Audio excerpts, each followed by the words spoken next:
Welcome to another episode of Chad Sports Talk. My name's Chad. Take a dive into sports. Welcome back after the Christmas weekend. Hope everyone had a great time. Enjoy times with friends and family, and got themselves some lovely gifts. As you can see, sitting here, actually got a proper mic stand now. So now it's more in my face. Finally added another collection to my helmet collection back there, if you can't tell. Finally got the Air Force helmet to go along with my other teams, so slowly building up the background. But hey, this is my recap for Week 16 of the NFL.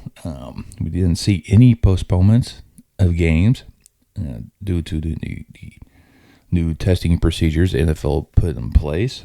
We did see a lot of teams suffer from missing personnel because of positive cases, but games went on as planned.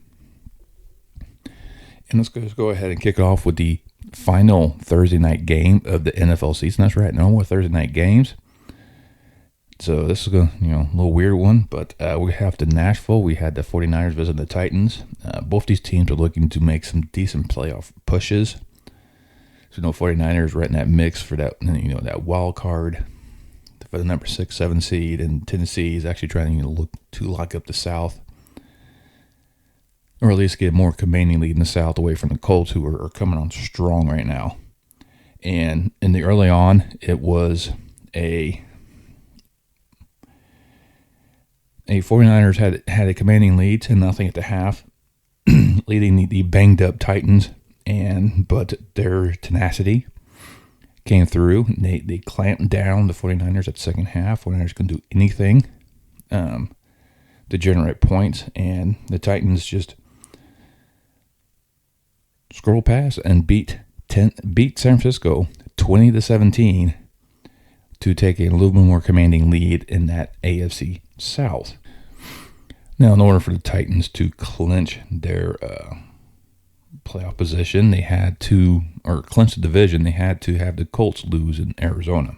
So let's just go ahead and just dive right into that one with the Indianapolis Colts visiting Arizona Cardinals. The Cardinals now were losing 2 in a row. Things were kind of looking bad. The Colts were just on a fantastic run. Wentz is finally showing his caliber as a quarterback. He still makes those mistakes, so it makes things kind of interesting for teams to play him. But when you got, in my opinion, the league MVP, Jonathan Taylor, in the backfield, you just hand him the ball and he creates the space, he creates the huge plays, and then now teams have to focus. Okay, who are we going to concentrate on? We're going to make once passes in the air, or we're going to stop the running attack. It's a dual threat with those two, and I called this one and saying that the Colts can go in Arizona and beat them. I call this before the Cardinals were doing this losing streak, before they lost DeAndre Hopkins.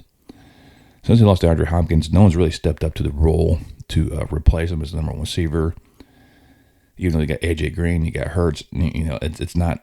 Seems not to be. They're not running on the same page, and I don't know. It's a bad thing for the Arizona Cardinals right now, because they're just not living up to the hype they had at the beginning of the season. They've actually fallen back to the earth. They can't defend their home at all, and Indianapolis was able to slip past Arizona 22-16. Then the other Saturday action, we had the Green Bay Packers hosting the Cleveland Browns. Now, said this is going to be a close matchup because of Cleveland's defense, and that was definitely the thing. Cleveland's defense was keeping Green Bay's attack down a bit. It kind of looked a little one-sided early. I mean, it was like 21-12 at half. That's because Cleveland kept going for 2, kept losing it. But Baker was just throwing the ball to the other team constantly. And even though how good Baker Mayfield is, he can't seem to get over the hurdle of coughing up the ball that much to the other team he's probably going to find himself out of a job in Cleveland at least. So he might have to go to another location, see if he gets a little bit better at it. Like I said, Baker's a very good quarterback, very confident quarterback. I think he is Cleveland's answer. He's just got to try to clean up his passing a bit, so that way he doesn't always seem to throw to the other team, because he seems to be, either throwing too hard or not enough, and it's just, I don't know, it's just something seems to be a little off. I'm not for sure. I'm not a professional quarterback at all. Except for a professional Monday morning quarterback. Haha. That's neither here nor there. But yet, Cleveland tried to come back. I mean, they really did. It was, even though Rodgers, set the team record for most touchdowns in the franchise, passing his former mentor, Brett Favre. And, the Cleveland's defense did clamp down Green Bay in the second half, only allowed them to score 3 points, but it wasn't enough, as Green Bay was able to hold on, beat Cleveland 24-22 to keep their stranglehold on the NFC number 1 seed, and see if things have to go through Lambeau. Yeah, and Sunday we had a few games on there that really didn't mean much. A few games that were really, really key aspects. So first off, one of those games that really didn't mean much was Detroit visiting Atlanta. It was a low-scoring affair between these two. Detroit, one of these teams, was trying to come back. Goff was actually out because of a positive, so they went to their backup. And it seemed, Detroit was still doing everything they had to do, even with the backup quarterback. Atlanta just couldn't do anything right. So let you know, defensive-wise, the Lions are getting a little bit better. So, it's just one of these teams that is just continuing on. I mean, halftime was all knotted up at 10. It was just exchanging field goals till Atlanta finally got an interception. It wasn't for a late drive in which Atlanta finally got that game-sealing interception that Atlanta was able to hold on to win 2016 to keep their slim playoff hopes alive. And then the other side of the coin, you go Baltimore visiting Cincinnati, a key AFC North matchup to see who controls the North. Early on, everyone's kind of pointing towards either Cleveland or Baltimore taking this division. But Cincinnati has come charging out of the jungle and actually attacking and winning. And it was no difference today. I mean, this game, because Cincinnati came out attacking. They were also out with, Baltimore's out without Lamar Jackson and Huntley, so they had to go to the third string, Josh Johnson, who's been floating around quite a few leagues, quite a few teams, and Cincinnati was just having a field day with him and jumped out early, 31-14 at the half. That was all they needed. They controlled. The Bengals was just all over him. Mixon did enough on the ground to what he had to do. It was all in the air. T. Higgins became the primary receiver, almost 200 yards receiving. Jamar Chase had 125 yards receiving. I mean, it was just a feast that Joe Burrow orchestrated on this Ravens team as they defeathered the Ravens and demolished them with over 500 yards passing, 4 TDs by Joe Burrow for 41-21 victory and the sole possession of the lead in the AFC North. Now we head off into Minneapolis with another huge matchup between possible playoff teams. Right now the Rams are in a commanding lead. Have the ability now to take over sole possession of the lead in the West Division, thanks to Arizona's loss on Saturday. And Minnesota is just trying to make sure to keep in place for that last position in the playoffs. And that crowded race for number 7. And it really thought that Minnesota probably could do that, but unfortunately, Dalvin Cook tested positive, so he was out, which eliminated a lot of aspects for Minnesota's attack. Madison tried to do his best to replace Cook, and was somewhat successful early on, and the Rams were up early 13-3, so they were, the defense was controlling the mindset. Stafford seemed a little off a little bit here and there. Had a little bit of a bad game. There were a little bit more interceptions than he normally used to. But it was Michelle was pretty much leading the ground attack against Minnesota. Had 131 yards and a touchdown. As the Rams were able to hold on and beat Minnesota 30-23 to take sole possession of the NFC West. And Minnesota is still battling for that final position in the playoffs.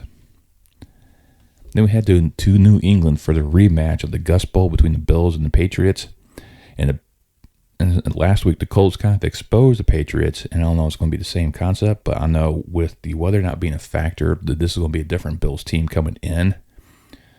And they have more ability once Josh Allen's able to throw the ball around to his different receivers, just kind of spread it out and do what he had to do.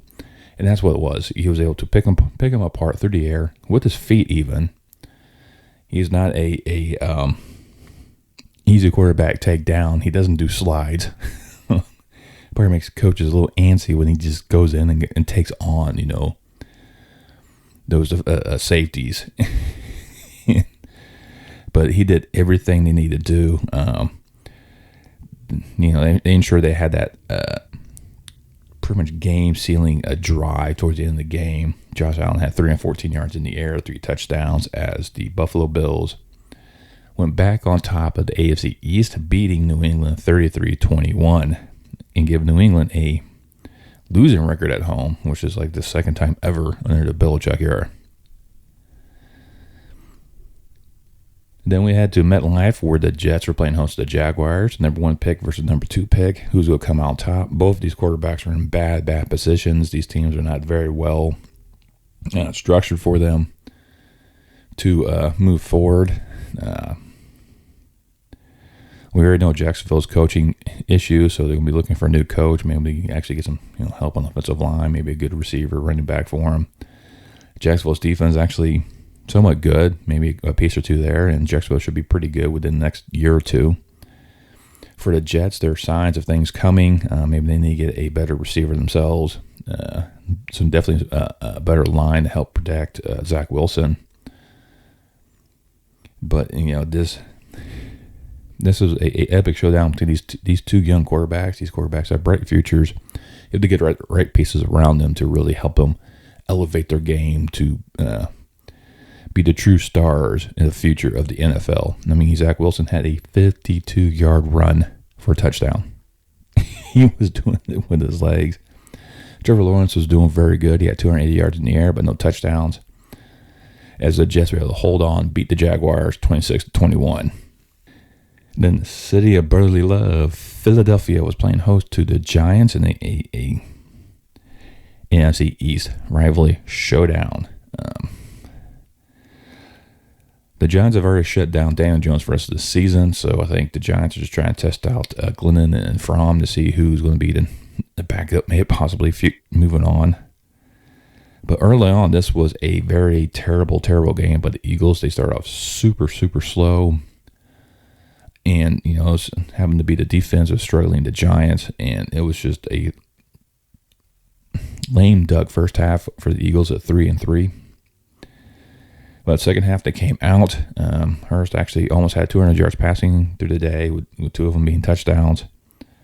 Devontae Smith ended up picking up 1 of his touchdowns. And even a offensive lineman, Lane Johnson, grabbed his first career touchdown. He was wide open. He was able to grab it, tried to jump in the stands, didn't quite make it, but it didn't really matter. It was a wonderful time for him. It's always nice to see the big men get rewarded with touchdowns and whatnot, and especially since he wasn't there last year, kind of worried about himself, get his mental health in check to be able to continue on and see him celebrating and living it up on the sidelines and with the stand-up fans was perfect. And Eagles in the second half finally came alive and just crushed the Giants 34-10. Does this make the Eagles a really a threat for the playoffs? Possibly. But slow starts is going to kill them in postseason. So, all time will tell if they can, fix these type of issues moving forward. Then Tampa Bay went to Charlotte, missing a lot of key pieces. Fournette's gone. Godwin's gone. Evans was out. But AB returned, and he had 100 yards receiving. Technically 101. But Carolina is just a mess right now. McCaffrey's out again for the rest of the season. Again. Cam Newton can only do so much. You got Sam Bradford. It's just, this entire organization right now is just a hot mess, and it's kind of hard to figure out. Definitely have to find another complementary running back for McCaffrey so that we can split the load. And they had no chance against Tampa Bay. The Bucs defense finally showed up. They clamped down Carolina, but it's Carolina, and they throttled the Panthers 32-6. Then the Chargers went into Houston to take on the Texans. This one was slated to be all Chargers all day long, but for some reason, when the Chargers take on teams they should rout, they get caught with their pants down. Houston came out to play, and it's weird that it was just nothing the Chargers could do anything, and like I said, the Texans was just all over them.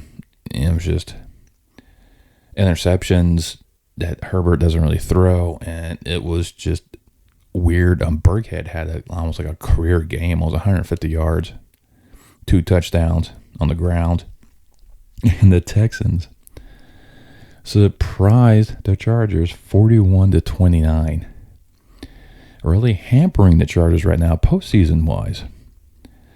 A lot of people had them kind of going up high, maybe challenging the Chiefs for the division, and now they're starting to slip away. Up there in the snow-covered lands of Seattle, that's right, it snowed prior to this game. You had the snow on the ground, playing host to the Chicago Bears, a team that really likes playing in the snow. And Seattle need to win this game to keep their slim chances of the playoffs alive. They've already got, Pete Carroll's got their first losing season in a long time. This could be Russell Wilson's farewell bit, and it was just a weird game for that because Chicago's actually given them a bunch of issues. Justin Fields was not starting. It went to Nick Foles. And it was just a late touchdown that had a 2-point conversion. We've hampered coaches before for going for it in certain instances, and instead of going for the tie, Nagy decided to go for the win. Got the 2-point conversion. The final drive, they were able to stop Seattle on a 4th and 10, I believe, to knock off Seattle and beat the Seahawks 25-24. Who really saw that one coming?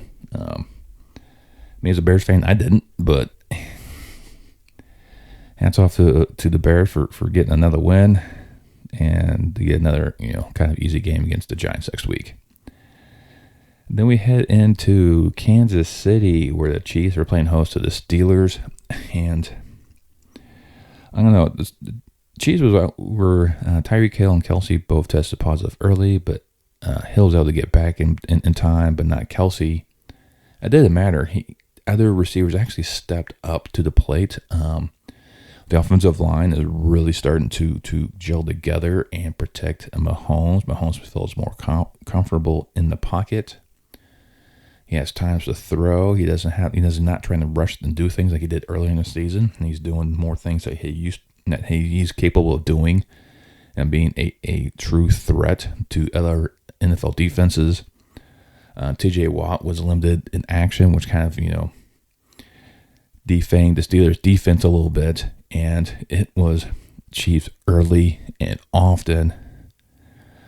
Pringle was like the number one receiver for the Chiefs and getting 2 of the 3 Mahomes touchdowns. And it was all Chiefs all day long as they beat the Steelers 36-10.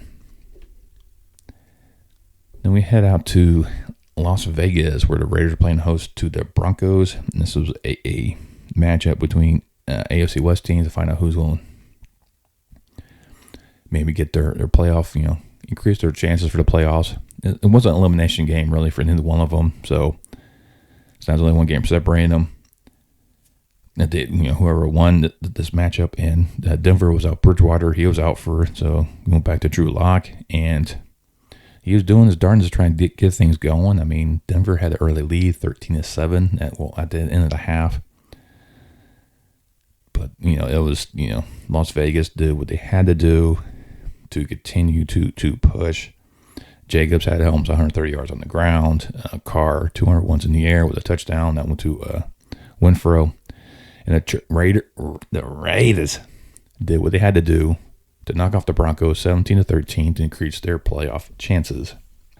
Sunday night was the matchup between Washington and Dallas in the Big D. And this was like a tune-up game once again for the Cowboys offense. And boy, was it. This was a laughing stock. This was a horrible game if you're a Washington fan. I mean, it was ugly. I mean, I think Dallas scored on every aspect. They scored rushing, they scored passing, defense, special teams. I mean, it was an ugly game for Washington. Dallas was up 42-7 at halftime. I mean, that lets you know how bad this was. Ended up going 56-14. Dallas didn't really have to do much that second half. It was just a laughing stock for them. And the Cowboys are increasing their status in the NFC race. I mean, I don't think they'll get that number one seed because you got Green Bay right there. Then Monday night, the Miami Dolphins went down to New Orleans. And the Saints were without Winston, of course. Trevor Siemian was out. Taysom Hill was out. There, all the way down to Ian Brook. And he had no time whatsoever to really get things set up. They were just... The Dolphins' defense was vicious enough to, only rush like so many and put so many in the backfield, so you had no one to throw to. Alvin Kamara couldn't really get anything going. Book had an early pick six, and that was just pretty much it. He was out of the rhythm. The Dolphins did what they had to do, but they're not scoring a lot of points. But they're winning. I think they're winning on defense more than offense. To almost 200 yards passing with a touchdown. And as the Dolphins increased their playoff chances by beating the Saints 20-3. Well, that's the recap. I actually went 10-6, same as my son. So my son repeated once again. It's the only thing in the AFC is clinched right now. Is Kansas City is a division champs right now. They have the one-game lead for the one seed over Tennessee. Tennessee, Cincinnati, Buffalo are the division leaders right now. Tennessee only has a one-game lead over the Colts. The Bills have the advantage over the Patriots right now. And then the Bengals also have that one-game lead. And if you look at after your division leaders, and you see the Colts, Patriots, and Dolphins as your 5, 6, 7, I mean, that means Baltimore, LA are both out. The Raiders right now are out. You still got the Steelers in the hunt, the Browns, and the Broncos. So that's a log jam of teams trying to vie for those positions. And the teams start losing key matchups. You're gonna find things, weird. I mean, New England could be knocked out of the playoffs because they still had that showdown with Miami at the end of the season. So that could be like a playoff eliminator. Highly doubt that, but anyways. Now on the other side of the coin for the NFC, the pictures are a little bit more clear. Green Bay right now is, locked up their division. Right now they're got that one game lead for the number one seed. Dallas is number 2 with their division title. Both the Rams or Bucks are in the playoffs. The Bucks also winning the South. And then the Cardinals have punched their tickets. You already got 5 of the 7 slots already filled. So it's really to determine who's going to take 6 and 7 right now. That's the 49ers and Eagles. Both of them are 8 and 7.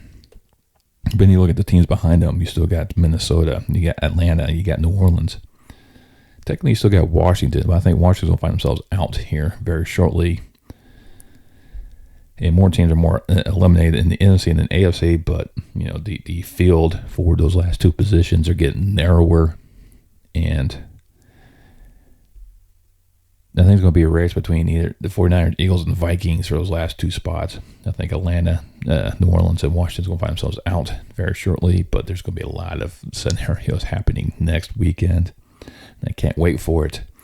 But there's no Thursday night game, and there's no Saturday. They're all going to Sunday to kind of accommodate for all the bowls happening this week, if they happen, but that's a different story. And, there you go. I mean, it's kind of a wild weekend with some of these games going on, and I was kind of shocked that the Texans came out to play against the Chargers. That was definitely a not foreseen. Like I said, I didn't see the Bears winning either. Thought Russ would be able to knock them out. And most of the games kind of went to kind of how I expected. There's a few of them that I picked the loser, but I could have saw that gone either way, like that last Thursday night game. I kind of saw that gone either way. I kind of went to 49ers because of they weren't as banged up as the Titans were, and the Titans showed me up, and then found that Jimmy G got injured. Looks like Trey Lance is going to take over for the 49ers probably for the next game or two and see how things play out for them. But anyways, hey, just let me know what you did this past weekend. What game surprised you the most? What are you looking for coming up these next couple weeks? It should be fun and fascinating. Kind of see how these races pan out, especially for the division titles in the AFC and those wild card games.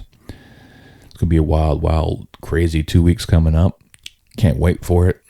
See how things kind of go. See if I continue to get these double-digit wins. I like that. And hey, let me know which Super Bowl teams you still got in there. Like I said, my 2 picks are still in. Chiefs and Packers. I had picked them to begin the season. They're still there. And both are now fighting for the number 1 spots in their conferences. How weird is that? Gotta see how things kind of play out. Do you think the Rams will overtake the Cardinals for the division title? Do you see some other team? You see the Steelers creeping into the playoffs. I mean, I said they would make the number 7. That's still a possibility. I've also had Cleveland and Baltimore up there, no Cincinnati, so who knows? It is what it is. But hey, just let me know in the comments below. While you're there, go ahead and smash that thumbs up for me. Give me a like. Please, as YouTube guys, helps promote this channel. While you're there, you can also hit the subscribe button. Once you do that, you hit the bell notification. Let you know next time I post a video. And I will see you next time on Chat Sports Talk.